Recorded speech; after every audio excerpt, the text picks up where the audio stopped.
Good day, I'm Junior Researcher Adam Southgate, and today's lecture we'll be covering the Fey Nymph, more specifically the male of the species. I'd appreciate that all hunters please subscribe as to not miss any future lectures, and also, if you could, recount any of your own interactions with the monsters of the spheres in the comment area of this video. So, to begin, as always, we'll start with our general announcements. Some good and bad news about the perpetual tear in Snowdonia National Park. The good news is that we can now confirm that two-way travel is possible for living beings. The bad news is that the entire anthropology team is presumed lost, with only one survivor being one of only two things to return from the subsphere. The man is a profoundly traumatized hunter who came back to our side holding the left arm of one of the researchers. The hunter has so far proven unresponsive to questioning, only repeating the same phrase, "Even their teeth have eyes," over and over again. Needless to say, we'll be taking a step back to reassess the situation, though it does look as if we will be sending a new team through the breach, though if we do go ahead, the next time we will not be sending researchers in the first wave, and instead we'll be sending a much more heavily armed force. So, keep your eyes peeled for the contract in the near future.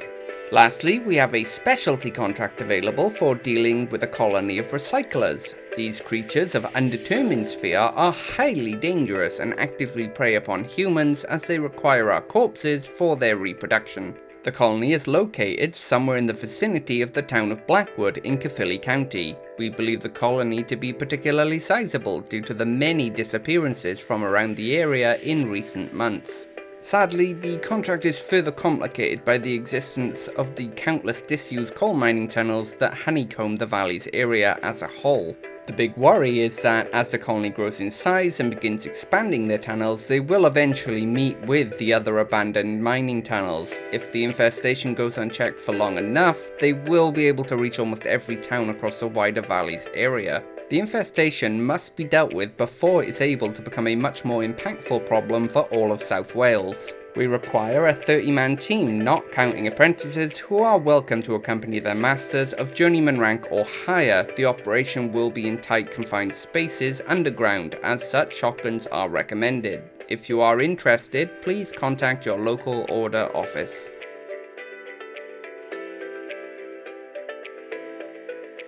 The male nymph is often overshadowed by their female counterparts due to the latter's far more apocalyptic nature. While the male nymph is smaller and less world-ending, they are still highly dangerous in their own right. Possessing a humanoid form, though with green skin, blade-like forearms and black orb-like eyes, the nymph looks similar to a cross between a human being and a praying mantis. For the males of the species, our focus for today, life begins on the back foot. Due to what we assume is a relatively recent change within the nymphs, females of the species have begun to self-fertilize their eggs, making the physically weaker males obsolete. Typically, within each clutch of around 20 eggs, only one will hatch as a male. This unfortunate individual will be eaten by its female siblings much of the time. For those few that aren't, they will not be fed by their mother, either remaining and starving or leaving the nest in hopes of possible survival. For those that get to this stage, this is usually the end of their story. However, every so often one will manage to find enough food to sustain itself until adulthood, when it can set up its own territory and start hunting its preferred prey.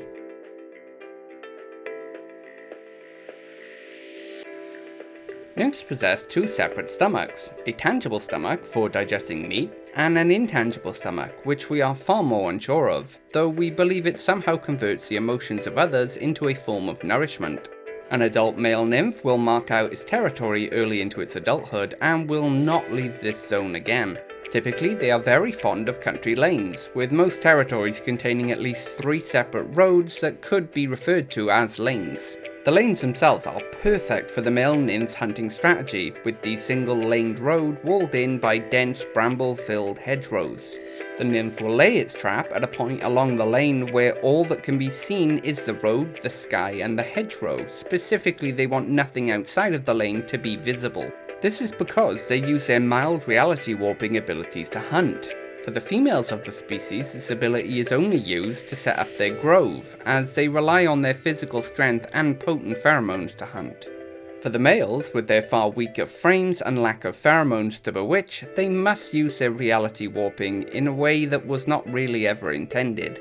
Once a person, either in a vehicle or on foot, enters the trapped area, it is already too late, though the victim will be unaware of anything being wrong.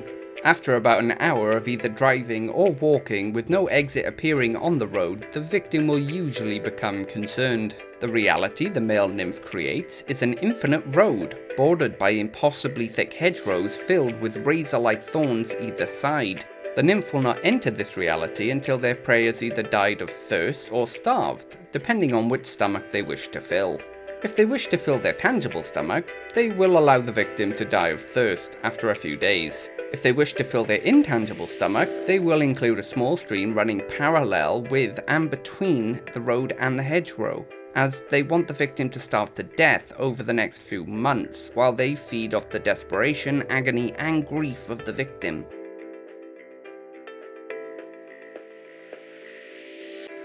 Much of this information was gathered due to a few individuals with the foresight to keep notes of their experiences in the pocket reality before their deaths.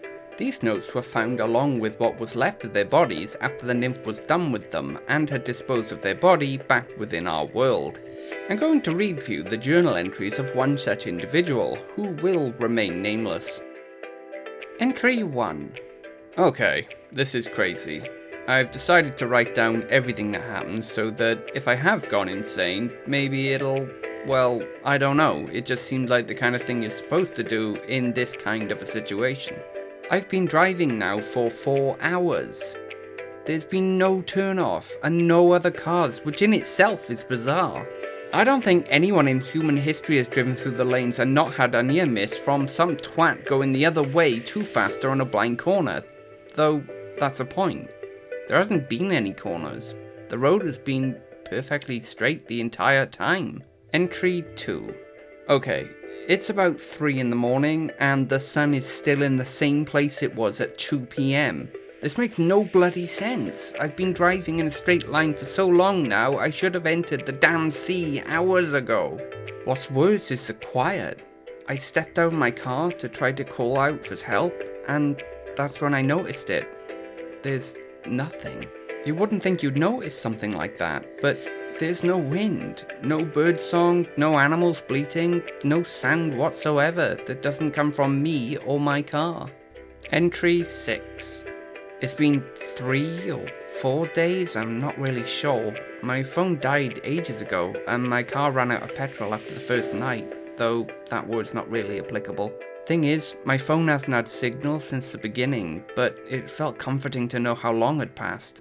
What little food I had in my car is long gone, just a chocolate bar and a half-eaten packet of crisps. I keep walking forward, hoping that I'll find some kind of exit, but there's nothing. I tried pushing through the hedge days ago, but it's so thick I couldn't even see through to the other side. All I got for it was a few cuts on my forearms. Entry 12. It must have been a week, or maybe 2, not really sure. The hunger doesn't really hurt anymore, and thankfully the stream along the road has me covered for water. I just keep thinking to myself, what is the point of this place? Just a straight road to nowhere that goes on and on and on? I haven't even seen a bird this entire time, and I haven't seen one living thing beside myself. Not even a bug. Entry 35. I don't know how long it's been. It's hard to think. I can't even walk anymore. I just get dizzy and fall to the ground when I try. I just hope someone finds me soon. This individual's half-eaten body, along with the notes he'd made, were found by a family of 4 on a camping trip.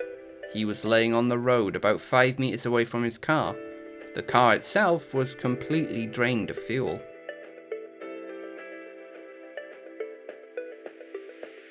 So, for hunting male nymphs, the most important piece of advice is to not go down the lanes. Stick to the fields either side, and if you need to cross, find a spot where something can be seen outside of the lane, like a tree or a mountain.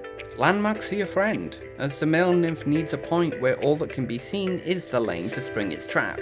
The Order has been pushing for the government to install more and more wind farms across the countryside to eliminate this problem once and for all, robbing the male nymphs of their hunting strategy, though due to people's not in my back garden mindset, the strategy has been curtailed by people campaigning against their installation.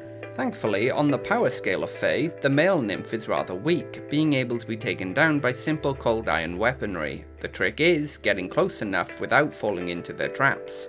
There are items that you can carry that will give you some protection from this ability, specifically horseshoes and rabbit's feet, though it's hit and miss whether this will stop you being pulled into their pocket reality.